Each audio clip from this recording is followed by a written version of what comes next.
इस लेक्चर में हम लोग देखेंगे कि आईपीआर आखिर होता क्या है, ठीक है, और इसका ब्रीफ हिस्ट्री भी हम लोग देखेंगे। ये इतना इंपॉर्टेंट तो नहीं है, लेकिन फिर भी मैंने कुछ कुछ इंपॉर्टेंट पॉइंट्स इसमें कलेक्ट किए हैं, ठीक है।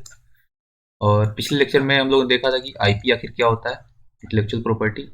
अब इस केस में हम लोग देखेंगे कि जो आप हमारा मेन टॉपिक है एक्चुअली इंटेलेक्चुअल प्रॉपर्टी राइट्स, तो इंटेलेक्चुअल प्रॉपर्टी राइट्स कहते किसको है, ठीक है। तो अगर डेफिनेशन की बात करें तो इसमें कहता है the legal rights conferred to the owner in order to protect his और हर इंटेलेक्चुअल प्रॉपर्टी। यानी सपोज एक राइटर है, इसने कोई नॉवेल लिखा है, ठीक है। तो ये नॉवेल क्या हुआ, इसका आईपी हुआ, इंटेलेक्चुअल प्रॉपर्टी हुआ। क्यों हुआ आईपी? क्योंकि इसने इसमें अपना क्रिएटिविटी यूज किया है, राइट। इसमें इसने अपना स्किल यूज किया है, ठीक है, इसमें अपना इसने इंटेलेक्ट यूज किया है। तो इन सारी चीज को हम लोग आईपी कहते हैं, ये हम लोग पहले लेक्चर में देख चुके हैं।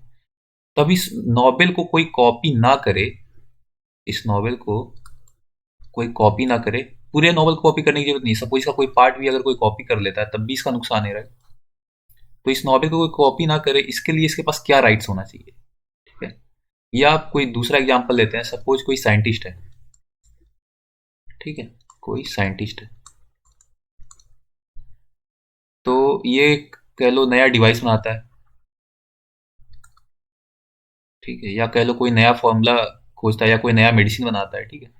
अब इसको प्रोटेक्ट करने के लिए इसके पास कुछ होना चाहिए, राइट। तो इसी को हम लोग कहते हैं इंटेलेक्चुअल प्रॉपर्टी राइट्स। यानी कि एक इन्वेंटर या ऑथर या कह लो जो भी इनोवेटर है, उसका जो अपना आईपी है, जो भी चीज उसने नया अपने दिमाग से बनाया है, उस पे उसका जो राइट है, जो लीगल राइट है एक्चुअली, ठीक है, जो लीगल राइट है, उसको हम लोग आईपीआर कहते हैं, इंटेलेक्चुअल प्रॉपर्टी राइट्स कहते हैं। अब लीगल का सेंस यहाँ पे क्या है, सपोज इस राइटर को, ये राइटर सपोज ए है, इसने नॉवेल लिखा, ठीक है। अब इसको कुछ दिन के बाद पता चलता है राइटर बी जो है, इसने क्या किया, इसके नॉवेल का कुछ हिस्सा इसने अपने किसी दूसरे वर्क में यूज कर लिया है, ठीक है, कोई दूसरा नॉवेल। और इसने इसका परमिशन भी नहीं लिया है, इसने इसको कोई इंटीमेशन भी नहीं दिया कि हाँ मैं क्या मैं यूज कर सकता हूँ, कोई परमिशन भी नहीं मांगा। तो ऑब्वियस सी बात है, जब ऐसा कोई सिनारियो आता है तो इसके पास इसके पास कोई बेस होना चाहिए, या कह लो कोई आधार होना चाहिए कि ये कह सके कि हाँ ये मेरा वर्क है, राइट। तो ये कहीं ना कहीं इसको सेफ गार्ड तो करना पड़ेगा, कहीं ना कहीं इसको रजिस्टर करना पड़ेगा कि हाँ ये मेरा ही नॉवल है। तो ऐसे सारे केस में ताकि ये लीगल एक्शन ले सके, इसी को हम लोग इंटेलेक्चुअल प्रॉपर्टी राइट्स कहते हैं, ठीक। अब दूसरे पॉइंट पे आते हैं, इसमें कहता है कि ये एक्सक्लूसिव राइट देता है, ठीक है। एक्सक्लूसिव राइट देता है अपने क्रिएशन पे कोई सर्टेन पीरियड ऑफ टाइम के लिए देता है, लेकिन ठीक है, एक सर्टेन पीरियड ऑफ टाइम के लिए, सपोज कह लो 20 साल या 30 साल या 50 साल, ठीक है। जनरली जो हमारा कॉपीराइट होता है जो ऑथर के केस में जनरली 60 ईयर्स का होता है, आगे हम लोग देखेंगे, ठीक है। तो एक ऑथर जो होता है वो 60 ईयर्स तक कह सकता है कि हाँ ये वर्क मेरा ही है, ठीक है। तो इस पे इसका अगर किसी को कुछ यूज भी करना है तो वो मेरे से परमिशन लेगा, तभी वो मेरे से यूज कर सकता है, ठीक है। तो एक एक्सक्लूसिव राइट देता है, ठीक है। Third point is just like any other type of property the owner can rent sell और give IP to other people. अब ये कि अब जैसे कोई आपका घर है, आपका कोई घर है, आप क्या कर सकते हो, इसको रेंट पे दे सकते हो, राइट। इसको आप रेंट पे लगा सकते हो या इसको आप सेल कर सकते हो। तो ठीक उसी तरीके से एक इन्वेंटर के पास पूरा राइट रहेगा, एक इन्वेंटर के पास पूरा राइट रहेगा कि वो चाहे तो उसको यूज किस तरीके से यूज करना चाहता है, राइट। उसको चाहे तो वो रेंट कर दे किसी को, चाहे तो किसी को बेच दे, या चाहे तो किसी को पूरा का पूरा आईपी अपना दे सकता है। ये प्योरली उसका डिस्क्रिशन होगा, ठीक है। अब जनरली हम लोग इसको दो ब्रॉड कैटेगरीज में बांटते हैं। पहला कैटेगरी इंडस्ट्रियल प्रॉपर्टी और दूसरा है कॉपीराइट्स। इंडस्ट्रियल प्रॉपर्टी में देखो क्या क्या आता है। पहला होता है इन्वेंशन, इन्वेंशन को जनरली पेटेंट से प्रोटेक्ट करते हैं, ठीक है।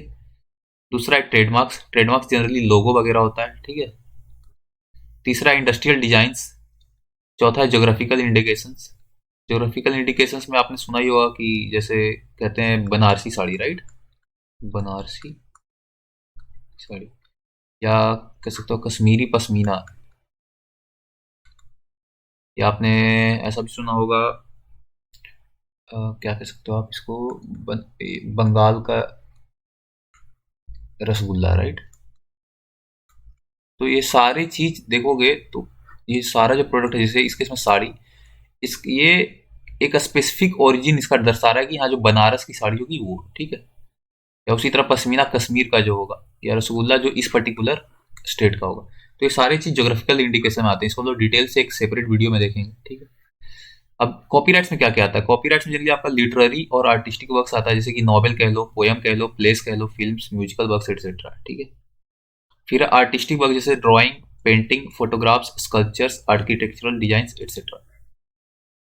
ठीक है, अब ब्रीफ हिस्ट्री देख लेते हैं हम लोग इसका, ये इतना इंपॉर्टेंट तो नहीं लेकिन देख लेते हैं फिर भी। अब जो अर्लीस्ट रिकॉर्ड जो हमारे पास है इंटेलेक्चुअल प्रॉपर्टी का, वो 6th सेंचुरी बीसी में है। ठीक है, एक सेवेरिस करके एक जगह है एंशिएंट ग्रीस में, वहां पे था। वहां पे क्या हुआ था, कुछ बेकर्स थे, कुछ खाना बनाने वाले लोग थे, उनको क्या था कि 1 साल का एक्सक्लूसिव राइट मिला हुआ था कि वो जिस टाइप का ब्रेड बनाते हैं वो सिर्फ वही बना सकते हैं उस पर्टिकुलर रीजन में। ठीक है, इस सिबेरिस रीजन में वो जिस टाइप का ब्रेड बनाते थे उनको एक्सक्लूसिव राइट मिला था 1 साल के लिए कि हाँ आप इस टाइप का ब्रेड सिर्फ आप बना सकते हो। ठीक है, तो ये पहला कह सकते हो अर्लीस्ट एग्जाम्पल है आईपीआर का। अब अगर मॉडर्न एरा की बात करें तो जो पहला पेटेंट लीगल प्रोटेक्शन के साथ मिला था वो जनरली 1421 में एक इटालियन इन्वेंटर को मिला था। ठीक है, अब यहाँ पे दो इंपॉर्टेंट चीजें, द स्टेट्यूट ऑफ मोनोपोलीज 1623, इसको माना जाता है कि पेटेंट लॉ का ओरिजिन है ये। ठीक है, और दूसरा है स्टेट्यूट ऑफ एन, ये 1710 में हुआ था, इसको माना जाता है कि ये कॉपीराइट लॉज का ओरिजिन है। ठीक है, ये प्योरली थियोरेटिकल चीज है, मोस्ट प्रोबेबली ये नहीं आएगा एग्जाम में। ठीक है, लेकिन फिर भी इसको आप एक एज अ फैक्ट याद रख सकते हो। ठीक है, कि पेटेंट लॉ का ओरिजिन कौन सा है, तो आप कह सकते हो कि 1623 में एक स्टेट्यूट ऑफ मोनोपोलीज था। उसी तरह कॉपीराइट लॉ का जो ओरिजिन है वो 1710 में इंस्टीट्यूट ऑफ एन है। ठीक है, अब यहाँ पे कुछ इंपॉर्टेंट ट्रीटीज है इंटरनेशनल। ठीक है, इसमें भी काफी डिटेल में मैं नहीं गया हूँ, मेनली इंपॉर्टेंट पॉइंट ही मैंने लिया है। ठीक है, तो पहला जो ट्रीटी था पेरिस कन्वेंशन 1883। ठीक है, तो ये पहला इंटरनेशनल ट्रीटी था आईपीआर पे। ठीक है, इंडिया ने इस ट्रीटी को 1998 में ज्वाइन किया था। ठीक है, मेजर ऑब्जेक्टिव था कि इसमें टू प्रोटेक्ट इंडस्ट्रियल प्रॉपर्टी, जो इसका प्राइमरी फोकस था वो इंडस्ट्रियल प्रॉपर्टी पे था। ये इंपॉर्टेंट था थोड़ा सा कि पेरिस कन्वेंशन किसके लिए था, इंडस्ट्रियल प्रॉपर्टी था। इंडस्ट्रियल प्रॉपर्टी में अभी हम लोग देखा कि पेटेंट आता है, ट्रेडमार्क आता है, industrial design, utility design, trademark etcetera सारे आते हैं, राइट। फिर है बर्न कन्वेंशन 1887 में, इसमें protection of literary and artistic works था। ठीक है, मैड्रिड एग्रीमेंट 1891, इसमें ट्रेडमार्क्स पे फोकस था। ठीक है, फिर है पेटेंट कोऑपरेशन ट्रीटी पीसीटी 1970, इसमें क्या था कि आप यूनिफाइड प्रोसीजर हो, जिसमें कि आप जैसे कह लो कि आप सपोज कह लो एक कंट्री के हो। ठीक है, आप कह लो कंट्री ए के हो। ठीक है, लेकिन आप चाहते हो कि आपका जो वर्क है वो रिकॉग्नाइज हो कंट्री बी सी सारे में हो, मतलब 10-15 कंट्रीज में हो। तो आपके पास एक ही जगह पे आप अप्लाई करो तो आपका सारा काम हो जाए, सारी जगह आपका पेटेंट वैलिड हो। ठीक है, तो इसीलिए ये पीसीटी 1970 में किया गया था, इसमें क्या था, unified procedure for filing patent applications to protect inventions in each of its contracting states.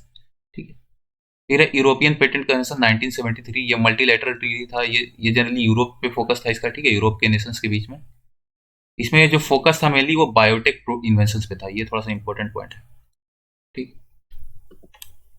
अब इंडिया में देख लेते हैं। इंडिया में भी बस दो इंपॉर्टेंट पॉइंट है मेनली, कि जो पहला लेजिस्लेशन इंडिया में था वो पेटेंट से रिलेटेड होता एक्ट 6 ऑफ 1856। ठीक है, और इसको बहुत बार मॉडिफाई किया लेटर जाके, लेकिन लास्ट में जो जो अभी वैलिड है वो है पेटेंट्स एक्ट 1970। ठीक है, यही हम लोग करेंटली यूज कर रहे हैं। अब आईपीआर के जो लॉज इंडिया में वैलिड है देख लेते हैं। पेटेंट के लिए हमारा पेटेंट एक्ट 1970।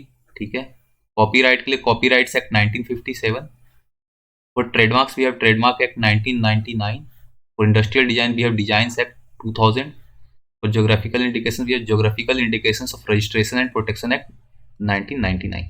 ठीक है, तो टोटल 5 लॉज हैं।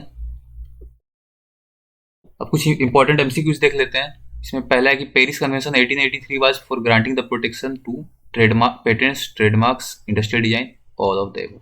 तो ऑल ऑफ देव राइट, क्योंकि वो पूरा इंडस्ट्रियल प्रॉपर्टी पे था।